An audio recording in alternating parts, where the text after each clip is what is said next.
History has been a persistent and sorry tale of the outsiders. Those who do not seemingly look, think or speak like us are treated differently, for they are not us and we are not them.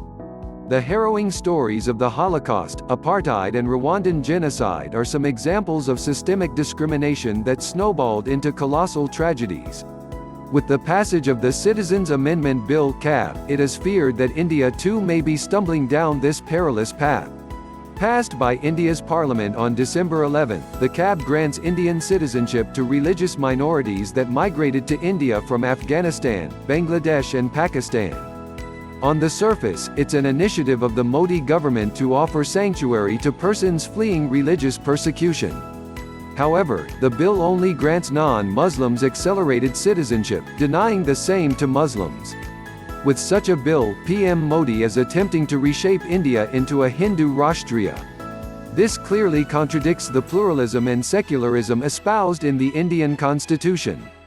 Such overt discrimination against Muslims seems to be a continuation of a process unleashed by the BJP in its first term, including mass conversions to Hinduism, Gar Wapsi, changing Muslim street names, and allowing cow vigilantes to lynch Muslims. But CAB is particularly worrying because xenophobia has now begun to take a legal shape.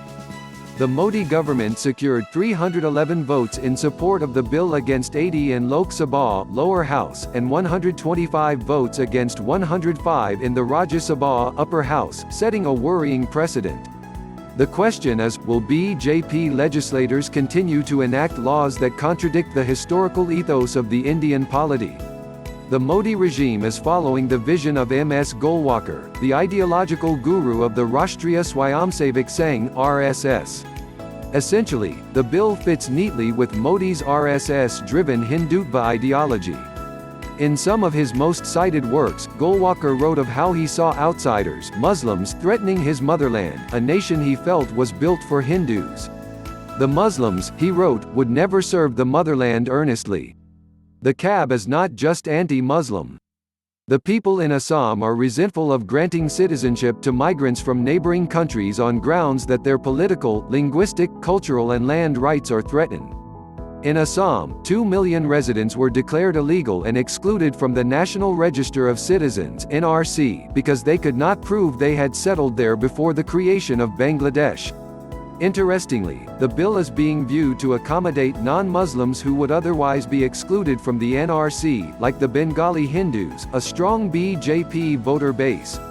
This means that the Modi regime is taking steps that would polarize its population along ethnic and religious lines, making some feel like outsiders.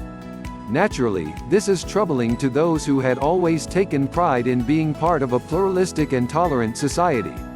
Some, however, feel India was never truly secular. The RSS ideology pre-dates the partition and has become mainstream in the last few decades. The BJP first used the 1992 demolition of the Babri Mosque to shore up its Hindu vote bank. In Gujarat, Modi and Amit Shah supervised the mass killings of Muslims, the gory details of which were uncovered by an investigative Muslim journalist, Rana Ayub. One cannot help but recall a short story, by Nadine Gordimer, of a family that lived in perpetual fear and suspicion of the people outside their neighborhood. They were different from them, outsiders.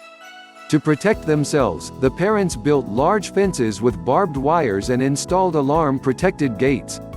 One day, as their son went out to play, he trapped himself in the barbed wire and bled to death.